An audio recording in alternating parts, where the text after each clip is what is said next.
우리 계속해서 같이 말씀 보기 원하는데요. 함께 나눌 말씀은 요한복음 1장 14절 말씀입니다. 요한복음 1장 14절. 제가 늘 이렇게 하는데 저는 이렇게 설교 자막을 잘 안 띄워요. 네. 그리고 체크를 합니다. 혹시 종이로 된 성경책을 가져왔는지, 네. 그게 아니면은 스마트폰에 성경 어플이 깔려 있는지. 네. 그래서 좌우 한번 이렇게 보세요. 성경을 가져왔는지, 스마트폰에서 성경을 좀 찾아봤는지. 네. 혹시 없다면 정죄하지 말고 그 어플을 추천해 주세요. 네. 스마트폰은 성경을 보라고 하나님 주신 선물이다. 이러면서 좋은 성경 어플들이 많잖아요. 그리고 또 이제 그러다가 또 개역 한글판 다운받지 말고 신천지가 요즘 그거 많이 쓰더라고요. 개역 개정 성경을 우리 쓰니까 뭐 똑같은 성경이긴 하지만요. 우리는 개역 개정 성경을 사용하고 있습니다. 자, 요한복음 1장 14절 한 절 말씀인데요. 우리 함께 한 목소리로 두 번 읽겠습니다. 요한복음 1장 14절 말씀. 말씀이 육신이 되어 우리 가운데 거하심에 우리가 그의 영광을 보니 아버지의 독생자의 영광이요 은혜와 진리가 충만하더라. 말씀이 육신이 되어 우리 가운데 거하심에 우리가 그의 영광을 보니 아버지의 독생자의 영광이요 은혜와 진리가 충만하더라. 아멘.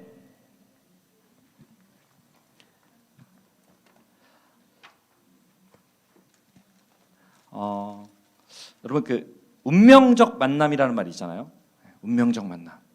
이 운명적 만남 이 말에 대해서 여러분 어떻게 생각하십니까? 운명적 만남. 네. 뭐 어떻게 보면은 이렇게 기독교적인 용어는 아니죠. 네. 이렇게 운명적 만남하면 제일 먼저 떠오르는 게 저 같은 경우는 그 남녀간에 이렇게 한눈에 딱 내 남자다 하는 그 스파크 튀는 그런 게 생각나기도 하고요. 여러분 뭐가 먼저 생각나는지 모르겠지만. 그리고 운명적 만남 하면은 인생을 바꾼 특별한 만남이 또 떠오르기도 합니다. 제가 그래서 이렇게 쭉 어떤 서칭을 하다 보니까 그 오프라 윈프리 같은 경우는 그 인생을 바꾼 그런 운명적 만남이 책이었더라고요. 한 권의 책. 아마 여러분들 가운데에도 인생을 바꾼 한 권의 책이 있는 분들이 있을지도 모르겠습니다. 또 우리가 너무나 잘 알고 있는 헬렌 켈러 있잖아요. 헬렌 켈러 같은 경우는 인생을 바꾼 사람 그런 만남이 있었죠. 뭐 우리가 잘 알고 있는 설리반 선생님. 이런 설리번 선생님과의 만남이 인생을 바꾼 헬렌 켈러의 어떤 특별한 운명적 만남이라고 얘기할 수 있을 것입니다. 그런데 제가 이런 이야기를 왜 드렸냐면은 오늘 요한복음을 쓰고 있는 이 사도 요한도 운명적 만남이 있었더라고요. 오늘 사도 요한이 이 요한복음을 통해서 자신의 인생을 바꾼 그런 만남에 대해서 소개하고 있습니다. 누구와의 만남이죠? 바로 예수님과의 만남입니다. 그런데 그 만남이 과연 어떻게 시작되었을까? 어떻게 그런 예수님과의 운명적 만남, 인생을 뒤바꾼 만남을 가질 수 있었을까라는 질문을 한번 던져보고 싶습니다. 오늘 함께 읽었던 14절에 보니까요. 말씀이 육신이 되어 우리 가운데 거하심에 라고 시작하는 것을 우리가 볼 수 있어요. 보니까 뭐라고요? 말씀이 육신이 되었다는 거죠. 그러니까 하나님의 말씀, 그 말씀 그 자체이신 예수님께서 육신이 되셨다. 무슨 말이에요? 뭐 신학적으로 굉장히 다양한 설명들이 있습니다. 이거 하나만 가지고도 논문이 몇 편 나오는데 뭐 그걸 떠나서 무슨 말입니까? 예수님이 사람이 되었다는 건데 이거를 제가 오늘 설교를 끌어가는 것처럼 만남이라는 관점에서 이해해 본다면은 오늘 하나님이신 예수님께서 눈높이를 낮추어 주셨다. 눈높이를 낮추어 주셨다라고 생각하면 됩니다. 왜요? 분명히 구약 성경 내내 하나님께서 가르쳐 주신 게 무엇이냐면요. 하나님께서 우리와 함께 하신다는 걸 계속해서 가르쳐 주셨어요. 계속해서 가르쳐 주셨는데 문제가 뭐냐면요. 눈에 보이지 않는 거예요, 하나님이. 막 무슨 구름 기둥 보이긴 하지만 하나님이 보이지는 않는 거예요. 그러니까 이 인간들이 자꾸 헷갈리는 겁니다.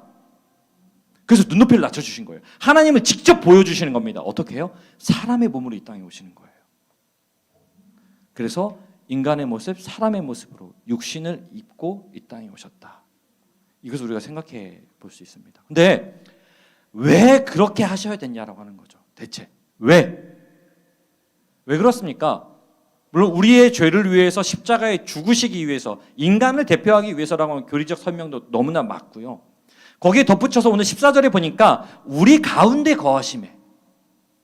어디 거하신다고요? 우리 가운데. 더 쉽게 설명하면요, 우리를 만나기 위해서. 오늘 인간의 몸을 입으셨어야 하는 이유가 있다면은 이겁니다. 우리를 만나기 위해서.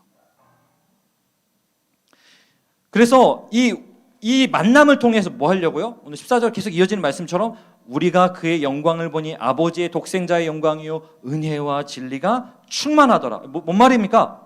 하나님의 영광, 즉 다시 말해서 예수님을 통해서 인간의 몸을 인간의 몸을 입으신 예수님을 통해서 하나님을 보게 되는 거예요. 예수님을 보면은, 그래서 예수님 뭐라고 하시죠? 나를 본 자는 아버지를 본 것이다. 이렇게 말씀하시잖아요. 하나님을 보여주시려고. 또 은혜와 진리가 충만하더라. 은혜와 진리가 충만하신 예수님으로부터 무엇을 공급받으려고? 은혜와 진리를 공급받게 하시려고요. 그래서 어떻습니까? 예수님 만나면 어떤 일이 벌어지죠? 예수님 만나면은 공허하고 무기력한 우리의 인생이 새로운 힘을 얻게 되고 또 회복을 경험하게 된다라고 하는 겁니다. 그래서 우리 다 그것을 경험했기 때문에 이 자리에 있는 거잖아요. 또는 그것을 경험하고 싶어서 이 자리에 있는 거잖아요.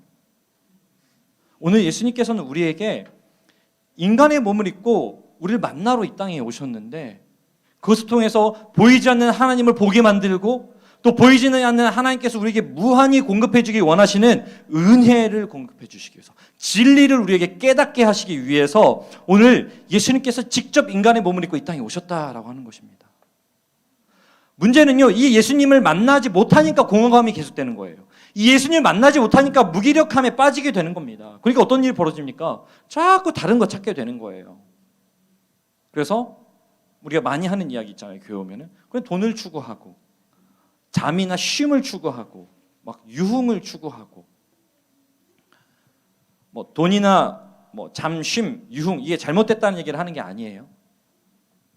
이런 것들이 우리에게 소소한 회복과 또 소소한 충전과 뭐 이런 것들을 주는 거는 너무나 맞는 말이에요. 그런데 문제는 뭐냐면요, 이런 것들을 사용해야 될 것이지 이런 것들을 추구해야 될 것이 아니라는 것입니다. 근데 문제는 자꾸 그것을 추구하려고 하는 것이 우리 문제인 거예요. 근데 이것도 우리 이미 다 잘 알고 있어요. 왜요? 이미 추구해 봤거든요. 추구해 봤는데 어때요?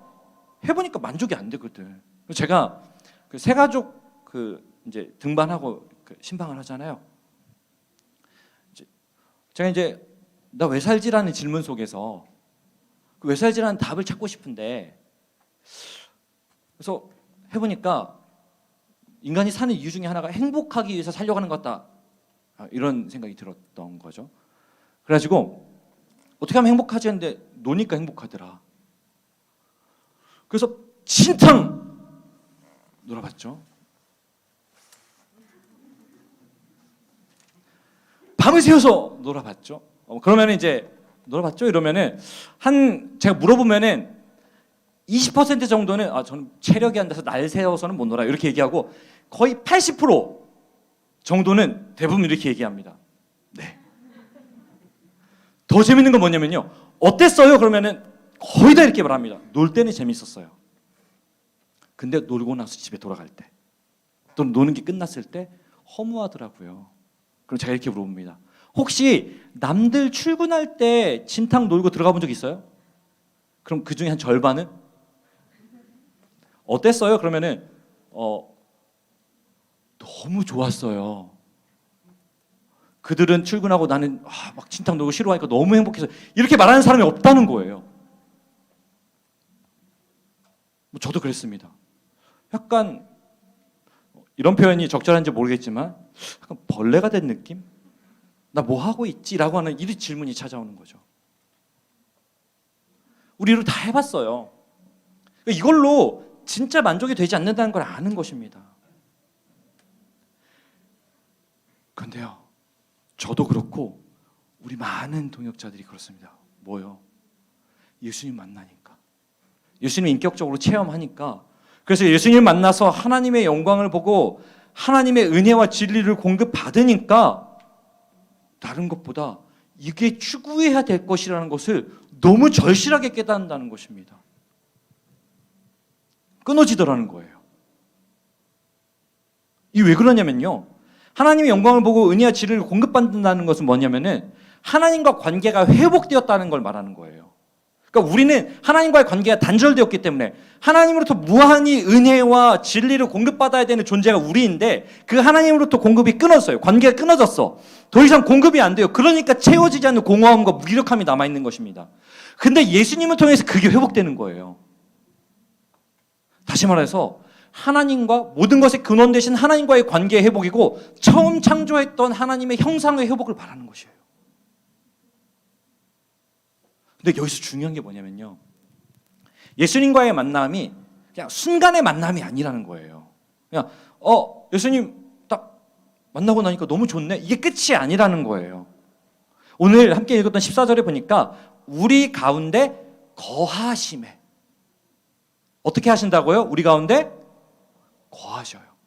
이 거하신다는 단어가 뭐냐면요, 천막을 친다는 의미예요. 천막을 친다는 의미. 그러니까 천막을 치고 지낸다는 말이에요. 이게 뭐 예수님 캠핑 좋아하나 이런 게 아니라, 천막을 친다는 게 뭐냐면은 마치 광야의 이스라엘 백성들 가운데 하나님께서 성막을 만드시잖아요. 천막이잖아요, 그게. 그 성막을 지고 이스라엘 백성들에게 내가 너희와 함께하고 있어, 이것을 가르쳐주는 도구가 성막이잖아요.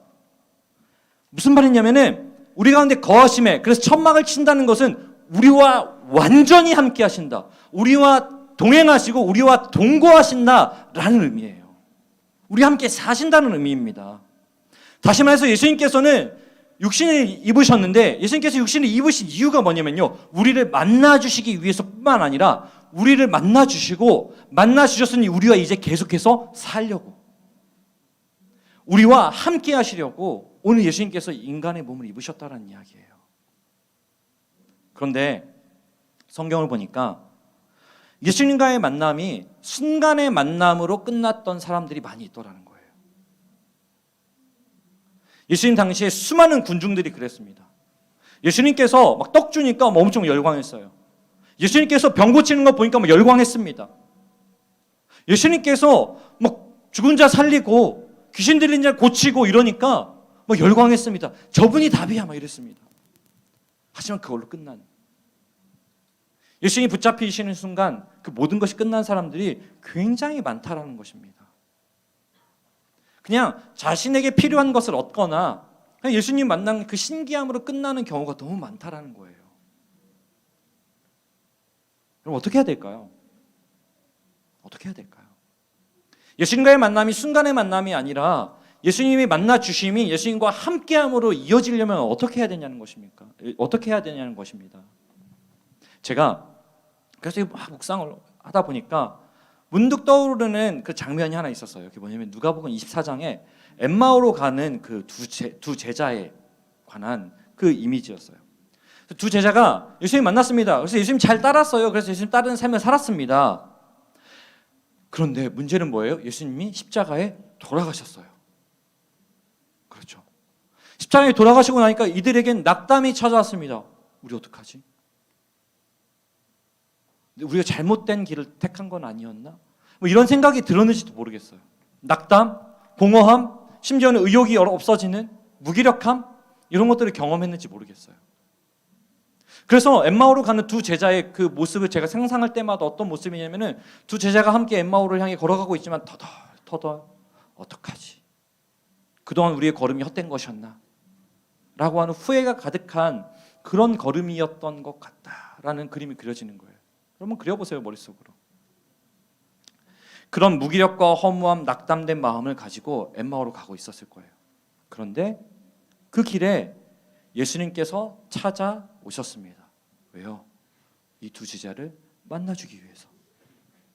그리고 예수님께서 이들에게 성경을 풀어주십니다. 쭉 풀어줍니다. 그리고 나서 누가복음 24장 32절에 보니까요, 이 두 제자가 이렇게 고백합니다. 길에서 우리에게 말씀하시고 우리에게 성경을 풀어주실 때에 우리 속에서 마음이 뜨겁지 아니하더냐. 마음이 뜨겁지 아니하더냐. 무기력하고 허무했던 이들이 예수님과 만났을 때, 그리고 예수님께서 그 말씀을 풀어주실 때 무엇을 경험했습니까? 마음이 뜨거워지는 것을 경험했어요. 회복을 경험한 거예요. 회복을. 새로운 소망을 얻게 되었습니다. 예수님과 놀라운 만남, 그리고 예수님께서 성경을 풀어주실 때 이 제자들이 마음이 뜨거워졌던 것처럼 오늘 이 자리에 앉아있는 우리 모두가 이 뜨거움을, 예수님을 만나고 그분과 함께할 때 누릴 수 있는 이 회복을 경험할 수 있기를 예수님의 이름으로 축복합니다. 제가 신앙생활을 해보니까요, 예수님 만나니까 너무 좋아. 좋은데 이게 자꾸 순간으로 그치려고 하더라는 거예요.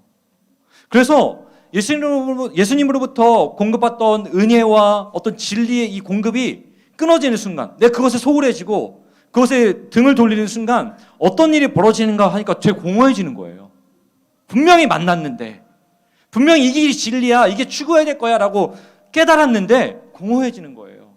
그게 뭐예요? 보다가 인터넷에 세상에서 제일 비싼 차가 뭐지? 찾아보고,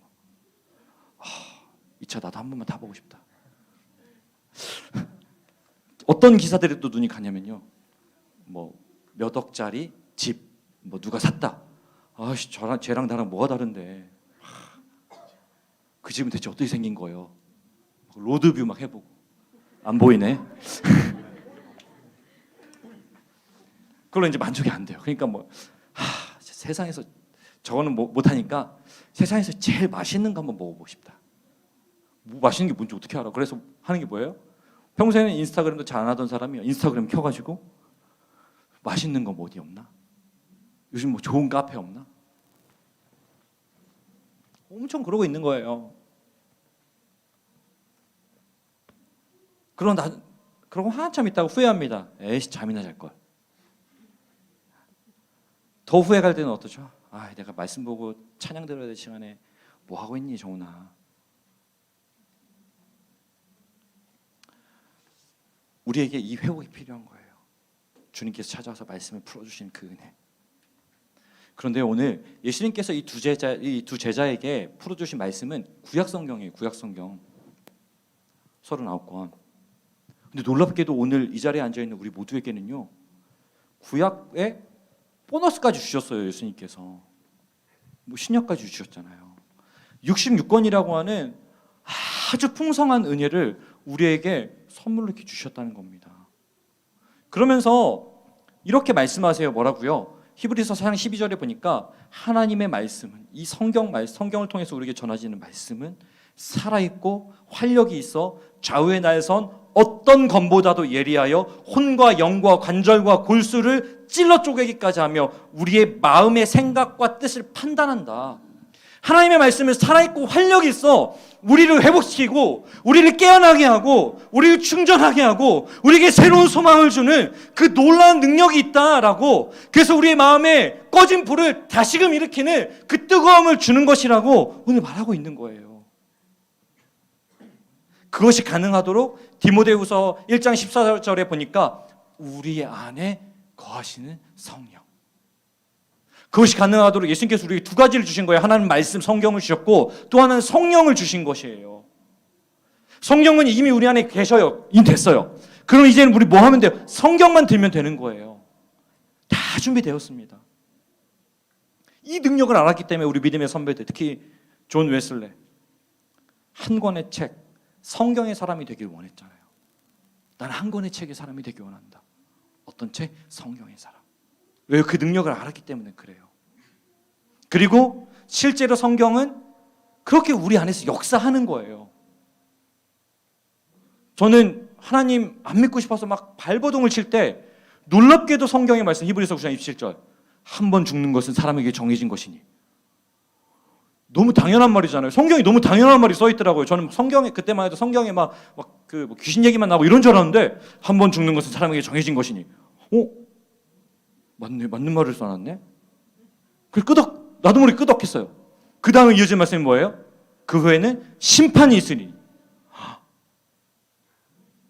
이미 앞에서 공감을 해버려가지고 뒤 말씀을 부정할 수 없이 내 가슴이 빡 꽂히는 순간 제 생각이 달라지는 거예요. 그때 그 이후에 깨달았어요.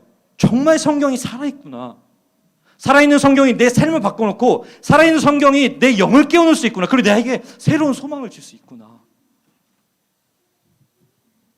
근데 이게 저의 이야기만이 아니라 혹시 아마 여러분 이런 얘기 들어봤을 거예요. 한국 초기 기독교에 그 토마스 선교사님을 통해서 성경이 전했다. 뭐 이런 얘기 들어봤죠. 뭐 제네럴 셔먼호 사건 막 얘기하면서. 근데 이 재밌는 아마 아는 사람들 꽤 있을 건데 재밌는 얘기가 있어요. 토마스 선교사님이 성경을 줬는데 몇 명이 성경을 받았어요. 그 중에 그 박영식이라는 사람이 성경을 받았어. 받았는데 그때 당시 이제 종이가 좀 희귀한 시기였어요. 그러니까 종이이기도 하고 종이 질이 너무 좋은 거예요. 그러니까 그냥 버리기가 아깝잖아요.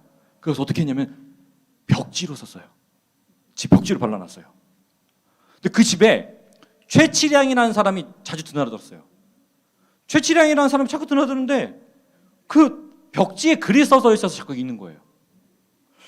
그렇게 자꾸 드나들다가 벽지를 보고, 우리도 벽지가 있네요. 네. 벽지를 보고 이 사람이 가슴이 뜨거워졌어요. 가슴이 뜨거워졌군요. 네. 전혀 예상치 못한 일이 방금처럼 일어났어요. 근데 놀라운 건 뭐냐면요. 최치량뿐만 아니라 박영식도 그 벽지에 써 있는 글이 눈에 자꾸 들어와서 호기심으로 읽다가 말씀에 붙들림을 경험했어요. 그렇게 이분들이 선교사를 통해서가 아니라 말씀을 통해서 신앙생활을 시작하게 되는데 놀라운 건 뭐냐면요. 그 집 있잖아요. 박영식이 벽지로 발라놨던 그 집이 나중에 널다리골 교회라는 교회가 돼요. 이 교회가 뭐냐면요. 아마 이거 들어봤을 거예요. 1907년도에 평양 대부흥 운동. 평양 대부흥 운동이 출발되었던 장대현 교회 있어요. 장대현 교회가 널다리골 교회가 장대현 교회가 된 거예요. 소름 돋지 않아요?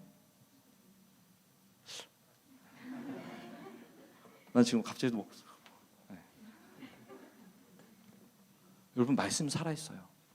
성경 말씀은 살아서 역사합니다. 우리 가운데. 왜요? 우리는 영적인 존재이기 때문에 그래요. 2000년 전 이 땅에 인간의 몸을 입고 오신 예수님께서 이제는 어떻게 만나주시냐면요. 오늘 이 말씀을 통해서 우리를 계속해서 만나주고 계시는 거예요. 그리고 이 말씀을 붙들면은 우리 안에 계시는 성령께서 이 말씀을 붙들어 우리 안에서 가슴이 뜨거워지는, 마음이 뜨거워지는 회복과 능력과 소망을 우리에게 확 불어 넣어주신다는 것입니다. 그리고 무기력과 공허함으로 길을 걷던 제자들의 마음이 뜨거워졌던 것처럼 뭐예요? 오늘 우리에게 이렇게 전해주신 거예요. 그 말씀이 오늘 우리에게 주어져 있어요. 우리 손에 있어요. 아까 다 어플로 확인했잖아요. 예수님께서는 이 말씀을 통해서 우리를 찾아오셨고 우리에게 다가오셨습니다. 이제 우리가 할 일은 뭐예요? 그렇게 어렵지 않습니다. 읽으면 돼요. 그래서 우리가 3월 한 달 동안 성경 익힘책 통해서 정말 어떻게든 말씀을 좀 가까이 해보려는 그런 시간을 가질 겁니다. 아마 여러 사람들은 그 그리스도 중심 성경 읽기표를 통해서 뭐 4장 이렇게 5장씩 읽으면서 따라하고 있을 거예요. 뭐 그렇게 해도 좋아요. 또 성경 익힘책에 핵심장을 이렇게 넣어놨어요. 성경 익힘책만 읽어도 돼요. 이거 이렇게 종이로 두면은 자꾸 두고 잊어버리니까 핸드폰에 저장하면 돼요. PDF 다 드렸잖아요. 홈페이지 다 있어요. 모르겠으면 저한테 달라가서 제가 드릴게요. 그래서 핵심장을 읽으면 돼요. 그리고 주일에는 우리가 같은 중그룹끼리, 여기도 신입생 중그룹 우리가 다 만들어줬는데 중그룹끼리 또는 소그룹끼리 그 읽었던 말씀, 주셨던 은혜를 나눌 거예요. 어쩌면은 어떤 사람은 아직 읽어도 이게 내 마음이 뜨거워지는 경험을 못할 수 있어요. 근데 옆에 있는 지체의 나눔을 통해서 그 마음이 뜨거워짐을 전달받을 수 있어요. 불씨는 그렇게 옮겨지는 거예요. 무엇보다 이 말씀을 통해서 우리가 예수님을 만나고 예수님과 함께하는 즐거움을 누리게 될 것입니다. 성경을 통해 우리 가운데 거하시는, 우리를 정말 애타는 심정으로 만나기 위해서 찾아오신 그 예수님을 경험하기 원합니다. 그리고 그 회복된 마음으로, 그 뜨거워진 마음으로 세상 가운데 예수님께서 주신 그 은혜와 진리를 흘려보내는, 그래서 우리의 삶의 자리가 그 뜨거움으로 변화되는 놀라운 은혜의 경험을 하는 우리 모두가 되기를 예수님의 이름으로 축복하고 또 기도합니다. 우리 그런 마음으로 함께 찬양 고백했으면 좋겠는데요.